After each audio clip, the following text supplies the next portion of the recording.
And alright, simpleng cake po ba ang inyong gustong gawin? Subukan po ang ating lemon ricotta cheesecake po. Napakasarap at napakalambot at mabilis pang gawin at very affordable pa nga po ang mga ingredients nito. Nandyan po ang sugar, baking powder, baking soda, light olive oil po, at kung wala naman kayong olive oil dito, ay pwede po kayong gumamit ng vegetable oil. At saka meron tayong lemon zest, lemon juice, at saka ricotta cheese, at saka ang ating eggs. At flour nga po. So, imimix na nga po natin una dyan ang ating liquid ingredients. And then, after po ng liquid ingredients, ay i-add na po natin ang mga dry ingredients po natin na nandyan. So, sugar nga po.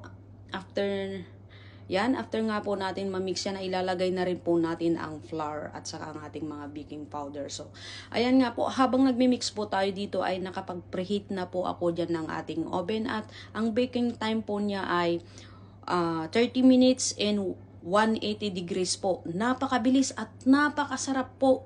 At talagang ginagarantiya ko talagang super lambot ang ating cake. At saka, yes po, wag lang natin i-overbake po para makuha natin yung gusto nating texture ng ating cake. So, ayan nga po, nagmix ako dito ng lemon juice at saka ang ating granulated sugar para maging icing po natin mamaya sa top ng ating cake. So, ayan nga po, napaka-easy lang at napakasarap.